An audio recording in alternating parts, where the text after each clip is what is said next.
계속해서 우리 교회학설론 하나님의 계시에 대해서 알아보고 있습니다. 신앙의 유일한 원리와 또 신학의 원리는 특별 계시인 하나님의 말씀입니다. 이 말씀이 영감으로 우리에게 주어졌다는 것을 공부했고요. 그것도 인간 저자의 생각과 또 사상과 동기들을 오류 없이 사용하셨다는 유기적인 영감을 우리가 배웠기 때문에 영감으로 해석된 하나님의 계시인 성경이 어떻게 해석이 필요한가, 그리고 하나님의 계시를 우리가 인식하고 수납하고 해석하는 기관으로 하나님이 주셨던 이성이 어떻게 죄로 말미암아 고장이 났으며, 그럼에도 불구하고 이 이성을 어떻게 신앙의 보조 수단으로 우리가 사용해야 하느냐 하는 것들은 굉장히 중요한 문제를 야기시킵니다. 그래서 하나님의 특별 계시와 이 계시를 수납하는 인간의 인식 기관인 이성을 어떻게 이해하느냐, 그걸 오늘 좀 보려고 해요. 이 이성에 대한 신앙의 태도에 대해서 어떤 관점을 가지느냐에 따라서 그 많은 교파들이 발생했고 또 신앙의 컬러가 달라지는 것들을 우리는 알고 있습니다. 그래서 오늘 계시와 이성을 좀 다루면서 그것들이 어떻게 우리 신앙에서 다른 관점으로 존재하며 우리는 그 중에서 어떤 라인을 지금 어떤 라인에 속해 있는가, 역사적 개혁주의는 이 신앙의 문제에 있어서 계시와 이성을 어떻게 이해하는가 하는 것들을 좀 공부해서 여러분이 성경을 통해서 하나님을 알아갈 때 확실한 좀 방향을 잡을 수 있으면 좋겠습니다. 하나님은 하나님의 계신 성경을 인식하는 기관으로, 그리고 해석하는 도구로 이성을 주셨어요.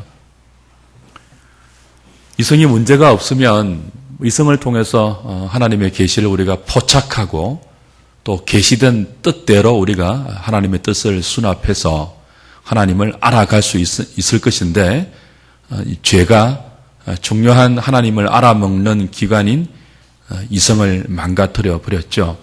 죄는 우리의 이성을 많이 고장나게 했습니다. 그래서 이성은 죄로 말미암아 깨트림 당했고 왜곡되었고 삐뚤어졌습니다.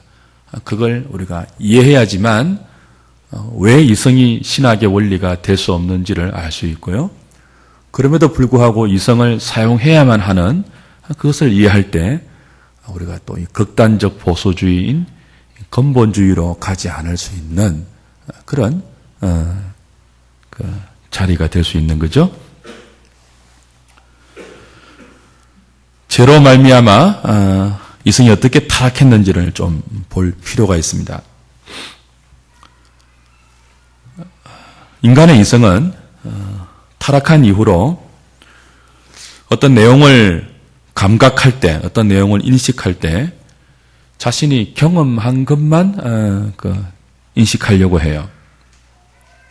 그리고 시간과 공간이라는 조건이 주어져야지만 그것을 포착하고 알아먹을 수 있게 되었습니다. 그래서 우리는 폐쇄성이라 부르죠. 시간과 공간, 눈으로 보고 귀로 듣고 손으로 만지고 그리고 혀로 맛보고 또 자기 인생이라는 길이와 보편적인 인생이 경험한 테두리 밖에서는 무엇을 포착하지를 못해요. 인식하지를 못해요. 그런 경험과 시공이라는 조건이 주어지지 않으면 이성은 알아먹지를 못해요. 인식도 못해요. 그런 이제 폐쇄성을 갖게 된 거죠. 더군다나 자신이 경험하고 시공의 조건이 주어져도 이성은 자기 취향에 맞는 것만 인식하려는 이기적인 성향까지 갖게 되었습니다. 폐쇄성과 이기성을 죄로 말미암아 갖게 된 거죠. 근데 이제 문제가 무엇입니까? 하나님께서 하나님의 계시를 인식하게 하고 또 해석하라고 주신 인간의 그 수납 기관인 이성이 죄로 말미암아 이렇게 이기적인 성향과 폐쇄성을 갖게 되었기 때문에 이제 하나님은 우리의 그 경험을 초월하신 분이지 않습니까? 하나님은 시간과 공간이라는 합리적인 조건 안에 갇혀 계신 분이 아니지 않습니까? 그렇기 때문에 하나님의 특별 계시가 죄로 고장난 우리 인간의 이성의 레이더에 잡히지 않게 된 거죠. 이성은 끊임없이 합리성을 앞세웁니다.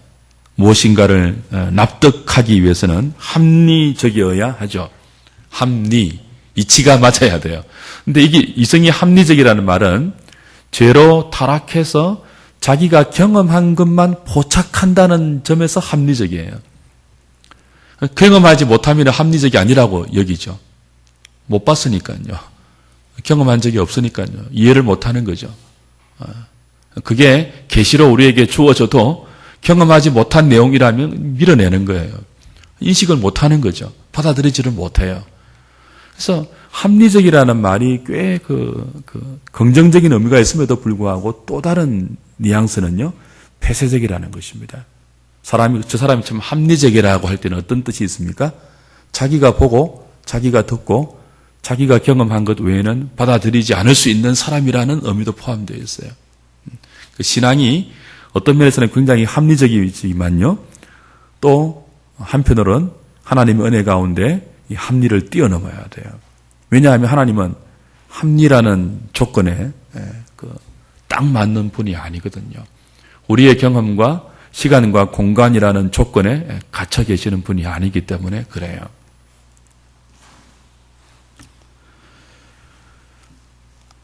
이것을 아시기 때문에 죄로 말미암아 우리의 이성이 고장난 것을 아시기 때문에 하나님이 당신을 우리에게 계시해 주실 때, 특별히 인간의 구원을 위한 특별한 계시를 주실 때 많은 부분 고장난 우리의 이성이 알아먹을 수 있도록 자신을 낮추어서 계시하십니다. 은혜입니다. 그런데 이때 이성이 금방을 떨어서 자기가 마치 하나님의 계시를 자기의 능력으로 포착한 것처럼, 자기가 잘나서 하나님의 계시를 감지한 것처럼 주장하면 이제 문제가 생기는 것이고, 사실 자유주의가 이제 그런 문제에 해당되는 케이스예요. 이성으로 하나님의 계시를 좌우하는 거죠. 자기가 다 할 수 있다고 큰 소리를 치는 그런 경우가, 하나님께서 우리의 고장난 이성을 아시고 당신을 낮추어서 우리가 알아먹을 수 있도록 시간과 공간이라는 조건을 맞추고 우리가 경험한 테두리 안에서 우리를 위한 당신의 구원 계획을 친히 주셨을 때 그게 은혜인 줄 모르고, 참 우리를 위하시는 것이구나, 한없이 당신을 낮추어 주시는 은혜인 줄 모르고 계시가 이성이 큰 소리 친단 말이에요. 똑똑한 척하고 잘난 척을 한단 말이에요. 이게 이제 자유주의자들의 교만입니다. 이성으로 하나님의 계시마저도 다 난도질을 하려고 하는 그런 이제 케이스가 생기게 된 거죠.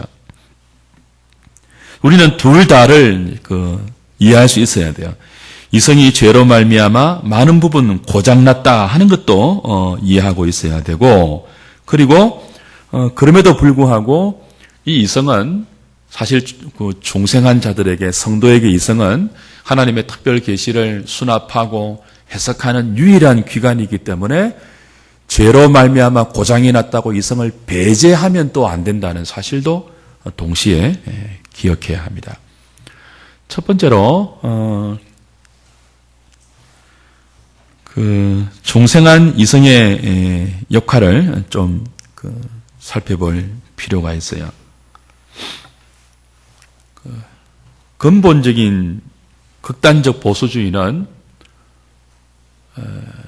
근본주의와 자유주의와 개혁주의를 구분할 때 많은 기준으로 판단할 수 있지만, 이 계시와 이성의 관점에서 근본주의와 개혁주의와 자유주의의 차이점은 딱 하나입니다. 이성을 사용하느냐, 어느 정도 사용하느냐, 그 차이예요. 근본주의는 극단적 보수주의입니다. 이성에 문제가 있기 때문에 이성을 사용하지 말자는 주장이에요. 이성은 하나님의 계시를 운반만 하라. 그 주장이 극단적 보수주의인 근본주의입니다. 근데 이제 문제가 있죠. 하나님의 특별 계시는 물건이 아닙니다. 예를 들어 우리가 무슨 어떤 물건을 수출할 때 배나 비행기를 사용하지 않습니까? 그 물건이라면 배나 비행기에 싣고 곱게 운반만 하면 돼요. 죄인들을 위한 하나님의 특별 계시인 성경은 물건이 아니에요. 하나님의 마음이 담긴 그리고 인간의 죄를 지적하고 그 죄인들을 어떻게 구원하시는지 구원 경륜이 담긴 일종의 그 사상이 담긴 내용이 담긴 거란 말이죠. 그냥 물건이 아니에요. 그냥 물건이면 곱게 운반만 하면 되잖아요. 이성이. 그죠? 그래서 이제 근본주의는 이성은 하나님 말씀을 해석하려고 하지 말고 그냥 우리한테 전달만 해. 운송만 해. 수송만 해줘. 뭐 그 주장입니다. 운반만 하고 네가 다른 것 하려고 하지 마. 어떻게 고장난 주제에 죄롭게 틀어진 주제에 감히 하나님의 계시를 네가 해석을 하려고 해. 네가 어떻게 하려고 해. 그것을 완전히 금지시켜 버리는 것이죠. 그래서 곱게 하나님의 계시를 그냥 우리한테 곱게 손도 대지 말고 그냥 그대로 운반만 해라. 그게 이제 일종의 근본주의라고 볼 수 있습니다. 그러나 무엇이 문제이죠? 하나님의 계시는 물건이 아니라는 거예요.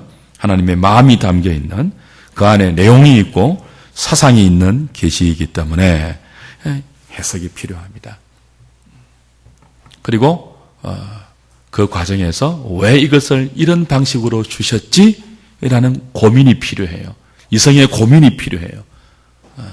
중생한 거듭난 그리스도인의 이성으로 우리는 하나님의 계시를 해석하고 그 계시에 담긴 하나님의 본의, 의도를 추출하고 그걸 우리의 삶에 바르게 적용해야 하는 훈련을 끊임없이 해야 하는 것입니다. 그게 이제 고장났음에도 불구하고 중생한 그리스도인이 신학의 원리가 아닌 신학의 보조 수단으로 신앙의 방법으로 성경을 읽고 묵상하고 해석하는 하나님의 인식 기관으로 이성을 바르게 사용한다는 개혁주의적 접근이에요.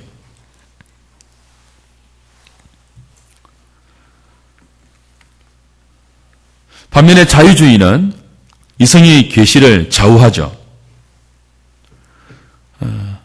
하나님의 계시를 이성이 받아들이고 또 해석하는 그런 과정에서 합리성과 폐쇄성과 이기성이라는 자신의 가위로 이것은 받을 것, 이것은 못 받을 것, 그리고 이것은 밀쳐낼 것, 그런 식으로 자신이 자기 마음대로 재단을 하는 것입니다.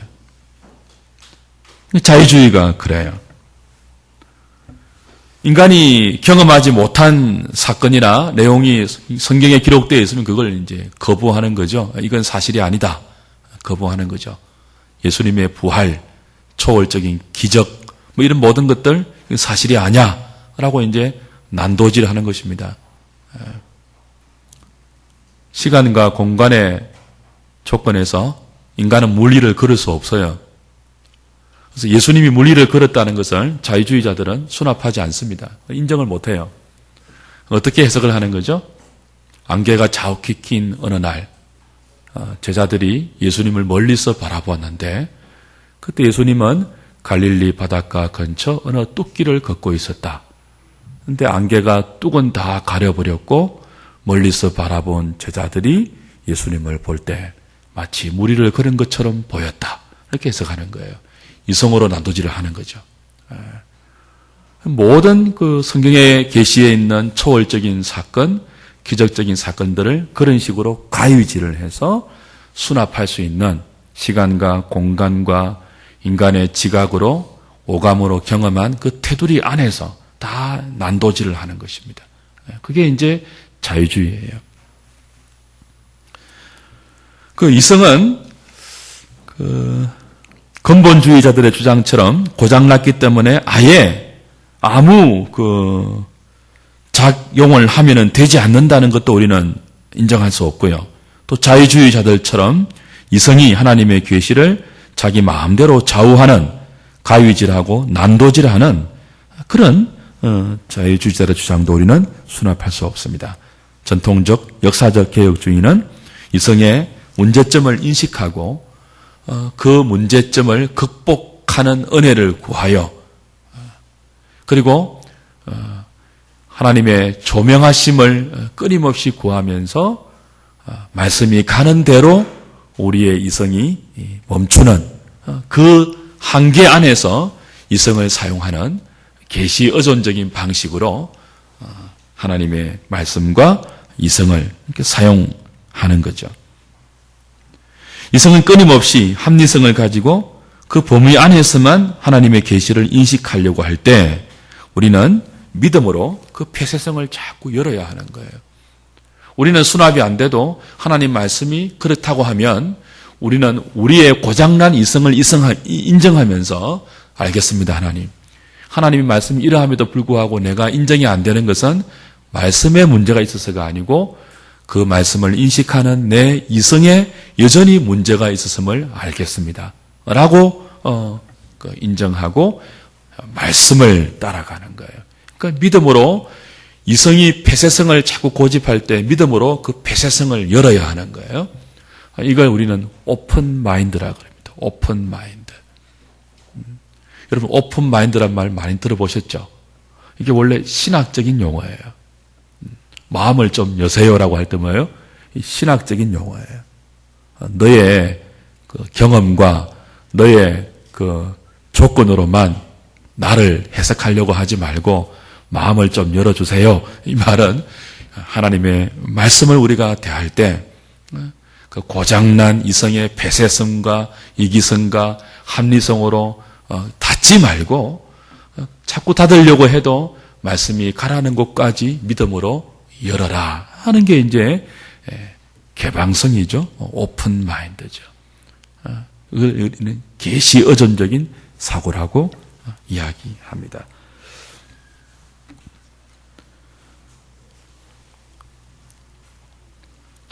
하나님의 말씀을 우리의 고장난 이성이 재단하도록 하지 않고 오히려 말씀이 이성을 주관해서 새로운 지각을 가지게 하는 것, 그게 바로 전통적 개혁주의가 사용하는, 이성을 사용하는 계시 의존적 방법입니다.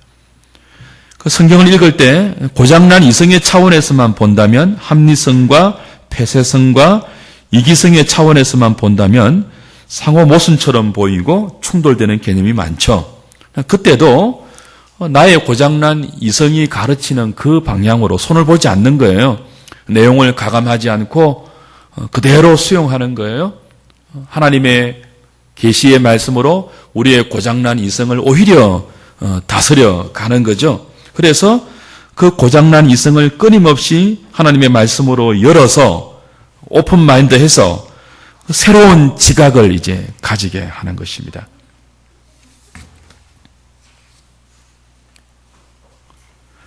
기도하는 이유가 여기에 있죠. 하나님 내 눈을 열어서 주의 기이한 법을 보게 하소서. 말씀이 가는 곳까지 내 눈이 열리게 해 주십시오. 말씀이 멈추는 곳에 멈추게 해 주십시오. 내 경험이 더 가라고 해도, 내 경험이 서라고 해도 말씀이 멈추라면 멈추고 말씀이 가라고 하면 한 번도 가보지 않는 삶의 영역을 믿음으로 가는 것. 그것이 바로 계시 의존적으로 우리의 이성을 사용하는 방법입니다. 그것만이 고장난 이성을 가지고 우리가 하나님의 특별 계신 말씀을 신앙의 보조 수단으로 사용하는 유일한 원리이죠. 그리고 이제 이 그리스도인이 이 중생한 이성을 가지고 계시 의존적으로 성경을 읽고 해석할 때 특별히 해석의 필요성을 우리가 좀 인정해야 돼요. 근본주의자들이 성경을 해석할 필요가 없이 문자 그대로 하나님의 말씀으로 받으면 된다라고 주장하지 않습니까? 그러나 성경은 공문서가 아닙니다. 할 말만 딱 적어서 공지하는 공문서가 아니에요. 몇 월 며칠 몇 시부터 한우리 교회 소방 점검 실시. 뭐 그러면 다른 거 필요 없어요. 그게 무슨 해석이 필요합니까? 맨날 몇 월 며칠 소방 점검 받을 때 필요한 서류와 그 점검 받을 내용만 구비하면 되죠. 딱딱한 공문서잖아요. 해석이 필요 없어요. 누가 봐도 알 수 있는 지시사항만 들어있죠. 성경은 공문서가 아닙니다. 성경은 하나님의 마음이 담긴, 죄인들을 사랑하는 마음이 담겨 있고 또 거기에 부합하지 못하는 인생들을 향한 하나님의 안타까움과 때로는 시기와 또 질투와 거룩한 질투와 그 사랑하는 마음, 안달하는 마음, 문드러지는 마음 다 담겨 있는 러브레터라고 할 수 있습니다. 성경은 감히 거룩한 하나님이 사랑 말도 안 되는 우리를 사랑해서 우리에게 보내는 너무 상상할 수 없는 러브레터예요. 러브레터는 해석이 필요합니다. 공문서는 해석하지 않습니다. 누가 공문서를 읽고 또 읽습니까? 누가 공문서를 묵상합니까? 연애 편지는요, 읽고 또 읽습니다. 묵상해야 돼요. 저 그랬거든요. 양지 총신신대원의 기숙사에 있을 때 저는 연애 편지 한 10통 보내면 답장은 한 통 정도 옵니다. 그럼 이 못난 남자는 그 한 통을 붙들고 한 달을 견딥니다. 읽고 또 읽고 무슨 뜻으로 썼을까? 이 문장에 담긴 그녀의 뜻은 무엇일까? 그 해석하는 거예요. 그게 이제 마음을 읽어내는 거죠. 성경도 우리는 그렇게 읽어야 합니다. 이 말씀을 왜 주셨을까? 여기에 담긴 하나님의 마음은 무엇일까? 나를 향한 하나님의 뜻은 무엇일까? 그걸 읽고 또 캐치하려고 애를 쓰는 거죠. 그걸 우리는 다른 말로 묵상과 해석이라고 말할 수 있어요. 해석해서 이제 캐치한 하나님의 마음대로 우리의 삶을 적용시켜 나가는 순종까지 이성은 우리에게 어떤 계시 어전적인 방식으로 하나님의 말씀을 우리에게 적용시켜주는 그런 도구가 되는 것입니다. 해석을 해야 합니다. 그런 면에서 한편 구약과 신약 사이에 그 계시의 발전적인 성격이 성경 안에 들어있죠. 하나님의 구원 계획과 구원 역사는 구약과 신약과 지금에 걸쳐서 점진적으로 자꾸 발전해가는 그런 성격이 있어요. 예를 들면 신약 성경 저자들이 구약 성경의 사건을 인용할 때 구약 성경 그대로 인용한 것이 아니고 구약 성경의 말씀이 이미 신약 성경 기자의 시대에 성취되었다고 해석해서 인용하는 경우가 많거든요. 지난번에 우리 보았지 않습니까? 마태가 마태복음을 적을 때 예수님을 나사렛 사람이라고 불렀잖아요. 그래서 그 예수님이 나사렛에서 이제 생활하시는 것을 어떻게 인용했죠? 구약 선지자의 예언이 성취된 것으로 인용했잖아요. 근데 구약 성경 선지서 어디 부분을 봐도 예수님이 나사렛에서 자랄 것이라는 말씀이 있어요, 없어요? 없단 말이에요. 이게 뭐예요? 이제 계시의 점진적인 발전이에요. 마태가 구약의 인용을, 구약의 사건을 그대로 있는 그대로 인용한 것이 아니고 구약의 선지서 여러 부분을 읽으면서 메시아는 베들레헴의 낮은 곳, 예루살렘의 가장 천한 곳, 거기에서 자라시는구나. 그건 바로 뭐예요? 예수님이 사시는 나사렛을 지칭하는 것이구나. 구약의 여러 선지자들이 지명을 밝히지 않았지만 결국 나사렛 이것을 말하는 것이구나 라고 마태가 구약의 선지서의 말씀을 해석한 거예요. 나사렛에서 성취되었다고 해석한 거예요. 그 해석한 것을 그대로 인용했단 말이에요. 그걸 자유주의자들은 뭐라고 한다고요? 마태가 정신이 오락가락했다는 거예요. 마태가 기억력에 오류가 있었다는 거예요. 구약 선지자가 하도 안 한 말을 자기가 엉터리로 기억에 오류가 있어서 나사렛이라고 했다는 거예요. 그게 아니고 뭐죠? 이 해석의 점진적인 발전이에요. 거기에서 이성이 필요한 거죠. 중생한 그리스도인의 이성이 여기에서 이제 하나님의 은혜 가운데 그러한 것들을 잘 캐치해서 이런 의도로 주어진 것을 읽어내야 하는 것입니다. 우리가 성경 해석을 성경을 읽고 묵상할 때 훈련을 좀 할 필요가 있어요. 그래서 오늘은 좀 4가지, 지난번에 한번 했던 것 같은데요. 성경 해석의 기본적인 원리 4가지를 간단하게 좀 다루고 마무리하도록 하겠습니다. 성경 해석은 굉장히 중요합니다. 어차피 우리가 이성을 가지고 성경을 해석하려면 바르게 해야 돼요. 하나님의 은혜를 구해서 바르게 해석을 계시 의존적으로 해야 되는데 사실 모든 이단들은요 해석의 문제에서 발발합니다. 한국 교회가 또 세계 교회가 안고 있는 교회의 부패함, 타락함도 성경 해석에서 비롯된 거죠. 해석을 잘못해서 번영주의가 나왔고요. 조엘 에스틴 같은 사람들, 긍정의 힘 같은 전부 성경 해석을 엉터리로 한 거거든요. 신천지 전부 엉터리로 해석한 거잖아요. 비유를 자기 마음대로 푼 거잖아요. 계시록을 자기 마음대로 푼 거잖아요. 그래서 해석을 계시록에 나오는 그 보혜사를 이만희로 풀잖아요. 이게 이제 뭐 해석의 오류이죠. 수많은 이단들, 수많은 사이비들, 수많은 비성경적인 그 운동들의 핵심에는 잘못된 성경 해석이 있기 때문에 건강한 신앙생활, 그리고 참 전통적인 그 교회에서 바르게 신앙생활을 하려면 여러분 스스로 성경을 읽고 바른 해석의 원리에서 하나님 말씀을 인식할 수 있어야 돼요. 그리고 바르게 해석한 것을 여러분의 삶에 적용할 수 있어야 돼요. 그걸 이제 교회는 지도자와 성도들이 함께 해 가야 되는 거죠. 중세는요, 평신도들에게 성경을 읽지 못하게 했고, 읽지 못하니까 어떻게 평신도들의 성경을 해석할 수 있습니까? 상상도 못할 일이죠. 종교개혁은 그걸 다시 모든 성도들에게 돌려준 거예요. 하나님의 말씀을 모든 성도들이 읽고 그 말씀을 통해서 하나님을 알아갈 수 있도록 신앙의 원천으로 성경을 돌려놓았어요. 그리고 읽을 뿐 아니고 뭐죠? 해석할 수 있는 권리도 다시 보장해 놓았어요. 위대한 개혁의 그 선물이라고 볼 수 있습니다. 성경을 교회에게 돌려준 것, 성경을 성도들에게 돌려준 것. 여러분이 그 성경을 읽고 해석하고 여러분의 삶에 적용하는 그 은총을 누려야 돼요. 누릴 때 어떻게 한다고요? 바른 성경의 해석 원리 아래서 누려야 하는 거죠. 첫 번째 해석 원리가 뭡니까? 문법적인 해석입니다.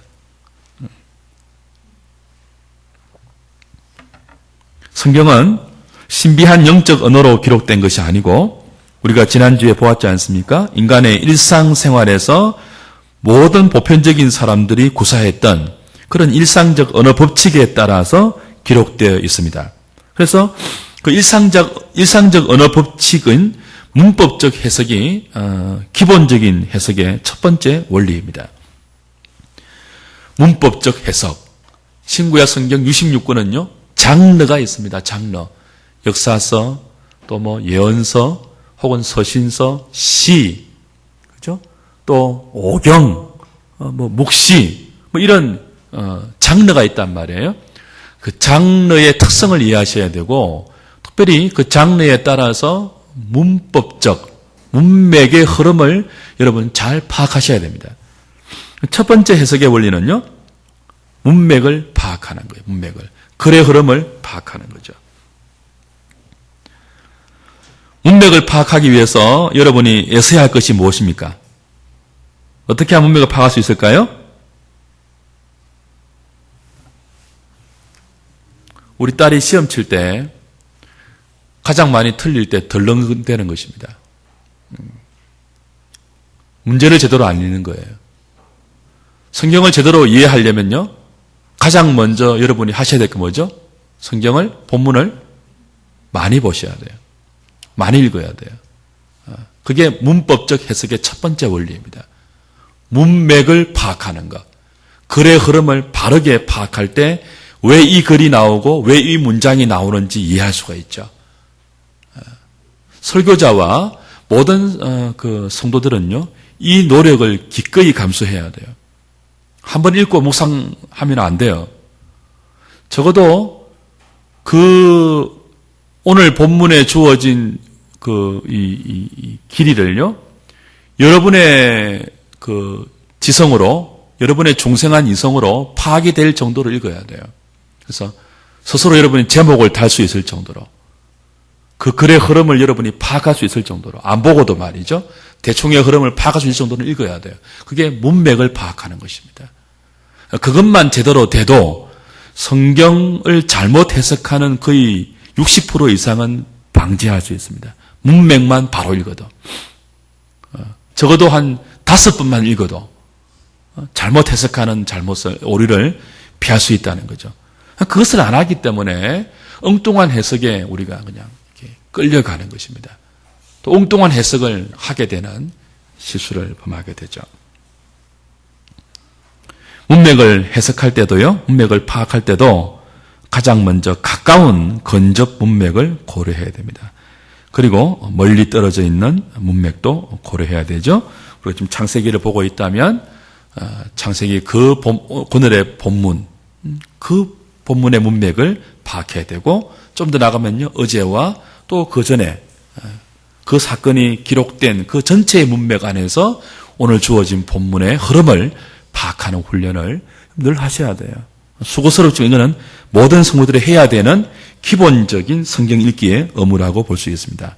예를 들면 욥기서 8장 7절 유명한 말씀 있죠.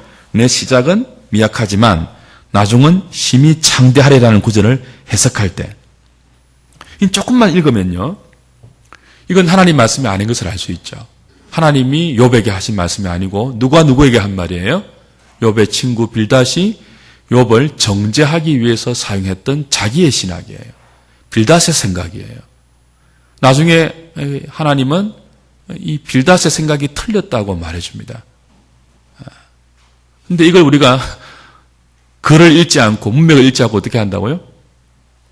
개업 예배 드리면 다 이 구절 액자로 사가서 걸어놓죠. 그러면 뭐예요? 시작은 미약하지만 심히 창대하지 않으면 다 복을 못 받은 거예요. 그게 빌닷의 정죄거든요. 욥이 그것 때문에 얼마나 마음이 상했습니까? 이 기본적인 글 읽기가 안 되면 이런 어줍잖은 말도 되지 않는 하나님 말씀을 붙들고 우리가 이 오류의 바다에 빠져가지고 무지한 그 일들을 반복하는 것입니다. 여러분 앞으로 어디 가셔서 식당 그때 가셔서 내 시작은 미약하나 나중은 심히 창대하리라 그런 액자가 붙어 있으면 주인에게 가서 살짝 말해 주십시오. 저건 말씀해 주십시오. 또 하나 뭐예요? 내게 능력 주시는 자 안에서 내가 모든 것을 할 수 있다. 또 문맥을 읽어보면 그게 아니잖아요. 자기가 하고 싶은 것을 딱 걸어놓고, 그죠? 나는 할 수 있어. 이거 아니잖아요. 조금만 읽어보면 알거든요. 앞뒤 문맥을. 그걸 안 한다는 거예요, 그걸. 성도들도 그런 수고를 안 하고, 설교자가 그런 수고를 안 해요. 남의 설교 뺏기고, 요즘 표절 문제 아닙니까? 참고하는 걸 누가 뭐라고 하겠습니까? 적어도 설교자의 양심상 자기가 설교할 본문은 파악해야 될 거 아닙니까? 읽어야 될 거 아니에요. 그런 것도 안 하니까 이게 잘못된 건지도 모르고 설교한다고요, 이게. 그래서 이제 그런, 여러분 묵상할 때도 동일해요. 매일 성경만 냅다 읽지 마십시오. 그 본문을 읽으세요, 본문을. 읽고 또 읽으세요. 언제까지? 파악될 때까지. 그런 흐름이 묻힐, 생각날 때까지. 읽으셔야 돼요. 그걸 이제 자꾸 하시면은 그 흐름을 파악하는 시간이 줄어들겠죠. 처음에는 아마 오래 걸릴지 몰라요. 제 경험상 5번만 읽어도, 정말 무식한 사람 아니면 5번만 읽어도 대충 잡힙니다. 글의 흐름이. 이 5번을 안 읽는 게 문제예요. 5번을. 5번만 읽어도 무지한 그리스도인 되지 않을 수 있습니다. 하루에 본문 5번 읽는 거 20분 안 걸릴걸요, 아마? 그걸 안 하는 게 문제예요. 한국 교회는 주어진 본문을 하루에 5번만 읽어도 개가 천선할 수 있습니다. 그 기본으로 돌아가야 돼요. 이 훈련 잘할 수 있는 저와 여러분 되면 좋겠고요. 두 번째는 어떤 원리입니까? 역사적 해석이에요. 성경 당시로 돌아가는 거죠. 그래 역사적인 문맥을 이제 파악하는 것입니다. 성경을 기록한 그 당시의 역사적 배경을 고려해서 본문을 읽어나가는 거죠. 하나님의 계시는 역사의 진공 상태에서 기록된 것이 아니고 구체적인 삶의 현장에서 주어진 말씀입니다. 그래서 왜 이런 말씀을 주셨지? 그 시대에는 하나님 백성들이 어떻게 살았길래 이런 말씀을 주셨지 하는 것들을 고민하고 그것들을 위해서는 여러분 필요하면 참고서도 좀 구비할 필요가 있습니다. 예를 들면 창세기 1장, 2장은 모세가 출애굽한 그 이스라엘 백성들에게 하나님을 설명하기 위해서 기록한 계시예요. 하나님 모세를 통해서 기록한 계시예요. 그 1장, 2장을 여러분이 읽고 묵상할 때 역사적 배경을 모르면 자꾸 자기의 호기심을 해결하기 위한 관점으로 읽을 수 있죠. 과학적인 지식의 관점에서 읽을 수 있죠. 이것이 가능해 읽을 수 있는데 창세기 1장, 2장은 그렇게 주신 것이 아니고 애굽에서 400년 이상 이 백성들이 살다가 나왔잖아요. 출애굽해서 시내산에 있단 말이에요. 애굽은 다신교의 나라입니다. 눈에 보이는 모든 것을 신으로 삼는 다신교의 나라예요. 그 중에서 태양을 최고의 신으로 삼는 나라 아닙니까? 이제 그런 배경에서 400년 이상 살았기 때문에 그들이 입술로 전해들은 귀로 전해들은 이스라엘의 하나님, 여호와 하나님도 어떻게 해요? 애굽이 섬기는 수많은 신들 중에 하나라고 오해할 수 있죠. 뭐 거의 그랬을 거예요. 그래서 이제 모세를 통해서 하나님이 그들을 출애굽시키고 나서 여호와 하나님을 이제 소개하고 그 하나님을 섬기는 민족이 너희들이라고 말할 때 그 하나님이 어떤 하나님인지 알려줘야 되죠. 그 하나님은 애굽이 섬기는 수많은 신들 중에 하나가 아니고 오히려 애굽이 신으로 섬기는 그 모든 것들을 말씀으로 창조하신 창조주 하나님이다. 그걸 이제 가르쳐주는 계시의 말씀이죠. 이게 이제 역사적인 지식이 있어야지 그 성경을 바르게 해석할 수 있는 어떤 내용입니다. 이런 것들은 여러분들이 이제 지도자의 가르침이나 혹은 그 은혜 가운데 이것을 기록한 여러 참고서들을 여러분 좀 함께 참고해야 될 그런 내용입니다. 그러나 역사적 해석도 지나치게 강조하면요 자유주의로 갈 수 있어요. 예를 들면은 똑같은 창세기인데도요 우리는 그런 시대적인 배경을 이제 믿음으로 이해한단 말이에요. 그러나 자유주의는요 창세기의 이 1, 2장 창조 이야기는 바벨론 창조설화를 그대로 뺏겨온 거다 이렇게 말합니다. 바벨론 창조설화에 혹은 수메르설화에 창세기 1, 2장은 거의 비슷한 내용이 있습니다. 그대로 뺏겨온 것이다. 이게 종교사학파의 관점이에요. 그래서 이제 그런 식으로 접근하면 하나님 말씀이 될 수 없죠. 신화에 불과한 거예요. 그 바르트 같은 사람은 창세기 1장, 2장을 역사적 사실로 보지 않습니다. 그 위대한, 그 유명한 바르트도, 그 유명한 신학자도 창세기 1장, 2장을 역사적 이야기로 안 본다니까요. 신화로 봅니다. 흙으로 봅니다. 아담과 하와가 뱀에게 미혹당한 것도 사실로 보지 않습니다. 그러니까 뭐 관점이 완전히 다르잖아요. 세 번째는 성경적 해석이고 이건 다음 주에 하겠습니다.